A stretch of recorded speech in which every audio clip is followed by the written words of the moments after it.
My name is Howard Trembeth. I'm in the middle of the biggest transformation of my life. I avoided getting married until I was firmly established in my career. Lilith, my first and only wife, was born a month after me. We both celebrated our 50th birthdays earlier this year. We didn't have anything to protect when we married, so there are no nuptial agreements. Lilith and I have lived in this house for 21 years. We moved in a year after we married, and then brought our firstborn back here 2 months after we were settled. Our second child joined us 2 years later. Both of those kids are off to college. I've recently convinced Lilith that we should move to a gated community for 50 and over couples. Once we had a firm commitment to our house, we put down a contract and a few thousand in earnest money to hold the new home. Now you understand why most of our belongings are boxed up. I won't be moving to that house in the gated community, though. Actually, neither of us will. I just got off the phone with the realtor withdrawing our offer. Losing a couple of grand to pull off my exodus was a small price to pay. Our time in this house is over, though. We do have to move as we attended the closing 3 days ago on Monday. We have until a week from tomorrow to turn the keys over. Lilith thinks I left on a business trip yesterday morning. I haven't been employed since I resigned a week ago. I purchased a one-way ticket to Atlanta. From Atlanta, I have a car lined up and will drive down to the Gulf and then board a ship. I should be on my island retreat in a couple of days. I'm not planning on divorcing Lilith. I do plan on taking the entire proceeds of our house sale, my 401k payout, and the bulk of our savings. With a newly acquired identity, I'm hoping to live out my life sailing around the Caribbean. It has cost more than I care to admit to establish offshore accounts. With electronic banking and an appropriate amount of money laundering, all of that money is now in my new identity's cryptocurrency accounts. Since there are over 10,000 cryptocurrencies, I'm hoping like hell the one I chose survives. I plan on converting that imaginary money back into something with more stability as soon as possible. Imaginary things can disappear at the most inopportune moments, kind of like Lilith's wedding vows. Around 3 p.m., I called Lilith. She answered on the 4th ring and sounded perturbed. "Hi, babe. How was your trip?" "All right, same stuff, different city. What are you up to?" "Just boxing some more stuff up." "Okay." Lie number 1. She's 30 miles away at Arnold Pernice's house. He is Lilith's current lover. I don't really know if he is her first lover. The fact is, I don't care. One is too many. As much as I'd like to put a bullet in their heads, my revenge is simply to leave Lilith high and dry. Arnold's wife is likely to clean his clock. "Are you marking the boxes that contain your stuff?" "Yes, dear. Mine are clearly marked Lilith. Yours are marked Howard. It will be very easy to put yours into your closet and mine into mine. Would you mind looking in my desk for my day planner? It should be in the top right drawer." After a minute, "I don't see it. Are you sure about where it is?" Lie number 2. "You would have to be inside my home, like my brother is now, to even check. All I really cared about was that my brother would have time to empty the house I sold. Since it appears she has no intention of returning anytime soon, I'm confident my plans needn't change." "No problem. You said you were having lunch with friends today. Where did you go? Would I know any of them?" "We went to the diner by my office. Just some of the ladies I work with." "What are you doing for dinner?" Lie number 3. "My investigator says you drove to Arnold's place this morning at 9 a.m. and haven't left yet." "I'll probably just order a steak from room service. The company pays for it. What's on tap tonight?" "Just another load of laundry and packing. I hear the dryer buzzing. I should go. Call me later. I love you. Talk to you soon." I guess once you start lying, it gets easier. There was nothing about this woman that I could believe anymore. There were 2 rental trucks at my old house with 4 guys loading things as quickly as possible. The truck with my stuff was headed to the storage unit my brother rented this morning. The other truck was making its 4th trip to the consignment store. Both trucks were due back to the rental place by 5 p.m. By the time I hung up with Lilith, my old house was most likely vacant. I was waiting for the confirmation from my brother. He had certainly earned the 5 grand I paid him. The overnight package addressed to my attorney was ready to go. I'd signed all of the legal documents and was sending those, my house keys, and the garage door opener. Lilith would need to surrender her keys and opener as well. My attorney would soon be in touch with her.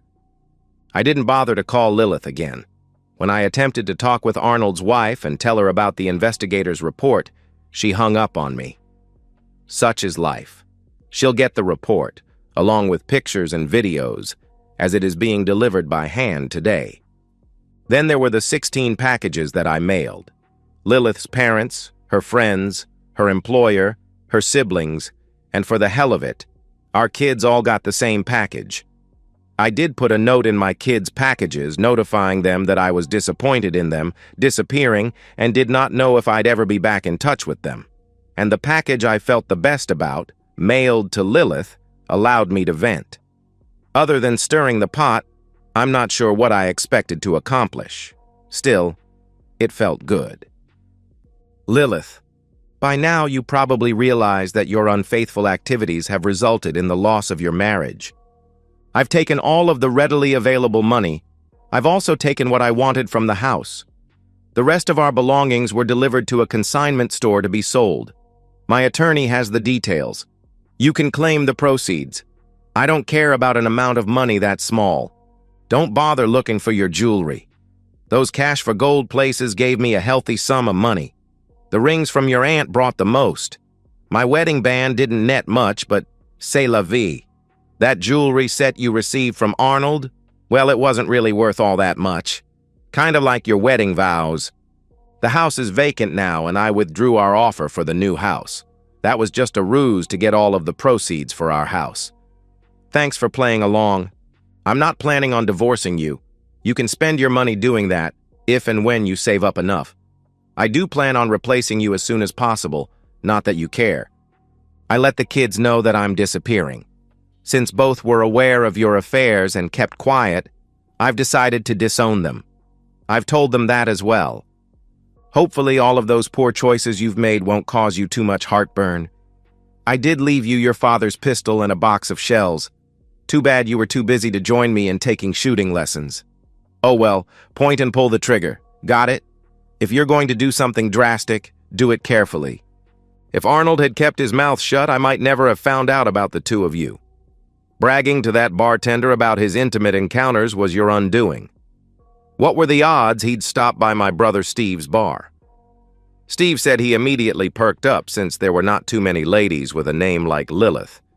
Karma for me, I guess, especially when Arnold shared that inappropriate photo. When he paid by credit card, Steve asked to see his driver's license. After that, it was pretty easy to get all the evidence I needed. All of this for someone so unworthy? How stupid can you be? Never mind, stupid enough. I hope you weren't planning on leaving me and running off with Arnold. You can still run off with him, but it'll be with him as your companion. Thanks for a few endearing memories, but for the most part, all of the other memories are tainted. Howard. Rather than keep my phone, I tossed it to the homeless guy snuggled up by the dumpster behind the hotel. I'd written down all of the contact information I cared to keep. I got a good night's sleep. Truth be told, it took several of those little bottles of booze in the hotel room to do the trick. Since all of this was on my credit card, I didn't care. I had no intention of being around to pay any bills. I have my doubts that any of the bills are going to get paid. Lilith has been a housewife for the last 22 years. She worked until she became pregnant shortly after we married. I had a reasonably good-paying job, so there was no need for her to work. Too much spare time after the kids graduated high school proved to be her downfall. My investigator wasn't able to determine much about how Lilith and Arnold met, or how long it had been going on. What he was able to find out is that both of my kids had met with them. For whatever reason, Lilith had dropped by the college campus and taken them out to dinner. The investigator indicated he had followed them and taken a video with audio. I was able to identify both of my kids. Arnold had been introduced as her companion. Whatever Lilith promised them proved to be their downfall. They'd had plenty of time to call and talk to me, but it never happened. After charging breakfast back to my room, I caught a cab ride to the used car lot. I simply left the hotel. I'll let Lilith try to figure out why I didn't check out. I wasn't scheduled to vacate until Monday. With my cheap set of wheels, I headed for the coast. By Saturday evening, I was on the beach. Having successfully withdrawn a pocket full of local currency from the account of my new identity, my first purchase was dinner and drinks. While eating, a very friendly woman convinced me to spend more of that cash. Compared to the companionship I'd been experiencing for 20-some years, this one was energetic. It took a few hours between sessions, but I got my money's worth for the night. Exchange rates made it such that I could do this every day of the week if that's what I wanted. For the time being, that is what I wanted. Planning on setting up new email accounts, I bought a notebook computer and cell phone. It'll be tough to connect the new me back to my previous existence. I set up a VoIP phone number and got an update from Steve. He indicated Lilith had called and hung up on him when he teased her about their relationship. From the perspective of Lilith, at least Howard left me the gun. In the shape I'm in, I lay awake at night and wonder if I should just end it all. At the time, I was drunk on attention. I never realized it was just a game that Arnold was playing to turn me into his plaything. If you had told me a year ago that I would have an affair, I'd have laughed in your face. No way in hell would or could that happen. I guess I was ripe for the picking. I met Arnold at the gym. He would work out the same time I did. How did I ever fall for all those well-rehearsed lies? Somehow, deep down, I guess I desired someone, other than Howard, telling me I was cute, sexy, and desirable. He was patient. Compliments turned into grabbing a drink and talking in the parking lot. Deciding to drive over to the fast food place for a snack was my first mistake. Why in the world would a married woman meet a married man in a private setting? It took months of slowly playing me to the inappropriate touching we did when we parted. I started thinking about Arnold when I was having intimate moments with Howard. That was most likely what made it easier to succumb to inappropriate physical encounters. I'd already mentally done it, so it was a short leap. Having my ego stroked about how good I was just fueled my demise. We had progressed to meeting at his summer house once a week. It was pretty easy to come home a touch late from running errands. When Howard went out of town for a few days, I became Arnold's companion. Somewhere along the line, he had me believing I should leave Howard, take my share of the marriage, and he would do the same to his wife. We could continue our relationship as a couple. I don't know what possessed me to tell my kids, but I did. I think Arnold guided me into that decision to solidify my desire to abandon my marriage. When Howard left on that trip to Atlanta, I hadn't decided what I was going to do. I thought I handled the call from Howard deftly. It was only in the morning, when getting ready to leave, that I read the text from my sister. She'd received a package from Howard with explicit details of my affair. Arnold, Howard knows. Good. You can start the divorce now. But I don't. I shut up because I hadn't decided if I really wanted a divorce. I ran into the bathroom and puked. What have I done? It was about that time that a car pulled up and a gentleman served Arnold with divorce papers. That cheating woman, she's not leaving me with nothing. Take care of your own stuff. I'm out of here. And with that, Arnold drove off. After struggling to get home, I found our house completely empty. I puked in my bathroom too. While slumped over the toilet, someone rang our doorbell. There was an overnight package by the door. I feared the worst. Howard's letter crushed me.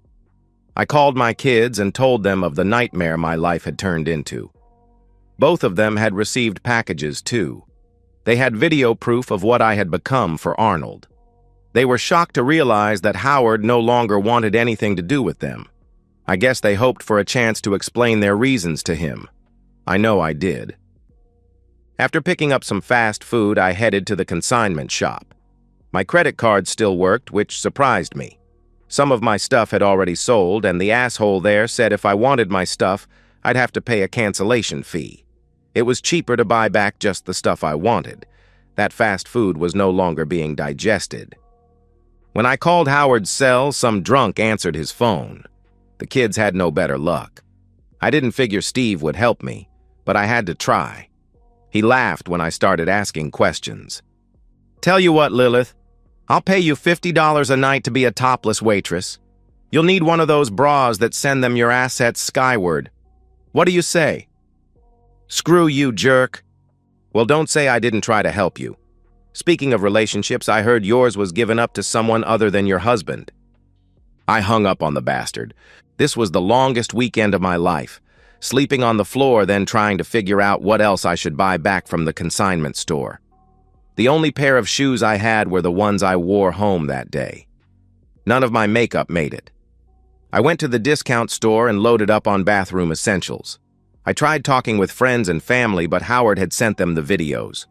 Not a soul wanted anything to do with me. The call from Howard's attorney was unsettling. The locks will be changed on Friday, whether I'm still inside or not. Apparently, I can be charged with trespassing if the home buyers wanted to go that route. On Thursday night, I loaded my worldly belongings into my car and slept in a cheap motel. The snot-nosed kid acted like I was a troubled woman. I had become homeless. I knew we had bank and brokerage accounts, but after reading Howard's note, I wasn't expecting to find any money. It took a long time at each institution to convince them I was entitled to have access to the accounts. I couldn't rent a cheap apartment with what Howard left me. Thankfully, he hadn't canceled our credit cards. If I watched my spending, I could live on those credit cards for a year, or until they were revoked. My calls to find a divorce attorney only added to my pain. I didn't have enough money to retain a lawyer. Not one was willing to take the case on a contingent basis. When Arnold called and told me he had no place to stay, I laughed at him. He suggested we get together for a miserable companionship. I told him where I was staying. Leaving the door ajar, I sat and waited in my car. I left Arnold a note telling him to get undressed. A few minutes after he entered the room, I returned and opened the door to find a naked Arnold staring at me. I remember what Howard told me, point and pull trigger. I shot once, and the bullet was almost perfectly positioned between his eyes, even though I thought I was aiming at his heart. I flushed the note down the toilet and waited for the police. The officer I spoke with seemed skeptical when I told him that I returned to find a naked man in my room, and before I recognized who it was, fired in self-defense. Make my day law, you know. They confiscated the gun and escorted me down to headquarters. I was allowed to leave, but 2 days later they arrested me for first-degree murder. I forgot that there was a record of that phone call and they believed ambushed Arnold. My court-appointed attorney can best be described as being inexperienced. I wasn't holding out much hope for being found innocent. At least my money and housing issues were put on hold. The challenges in prison were overwhelming.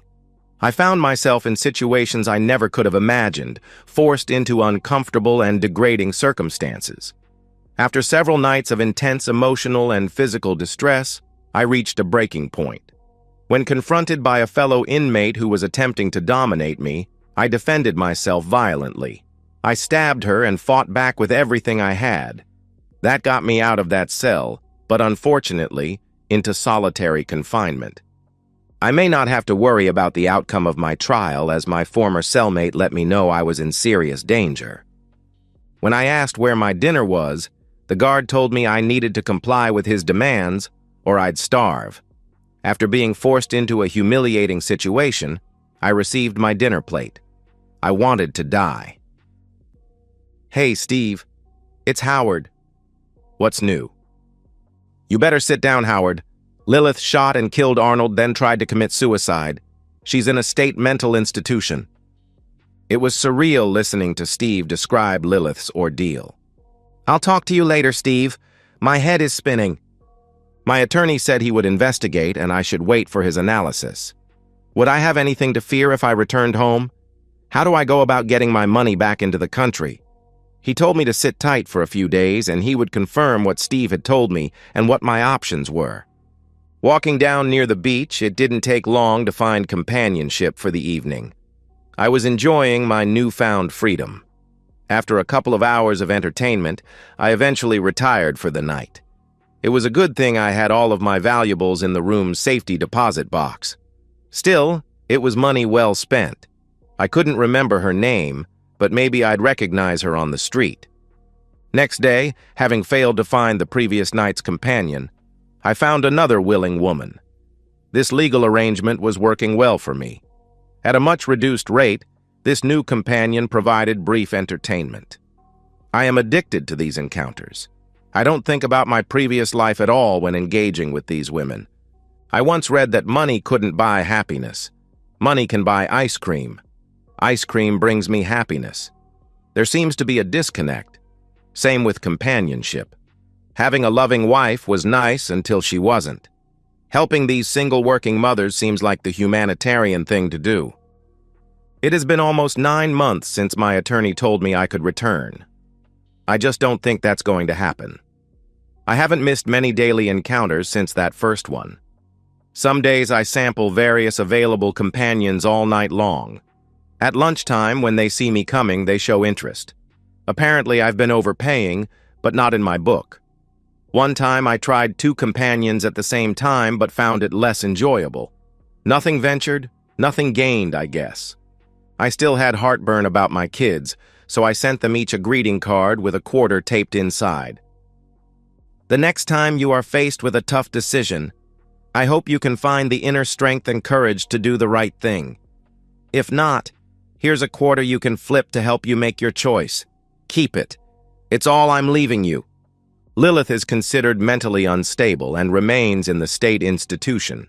Murder charges never go away, so if she ever gets better, it's only going to get worse. And so, we've reached the end of today's story. Was it what you expected, or did it take a twist you didn't see coming? I'm curious to hear your thoughts. Share them in the comments below, and let's get a conversation going. If this story kept you hooked, make sure to hit that like button. And if you're new here or just haven't subscribed yet, now's the perfect time to join our community. I bring you fresh, captivating stories every day, so click that subscribe button and turn on notifications so you never miss out. Thanks for watching, and I'll see you in the next one.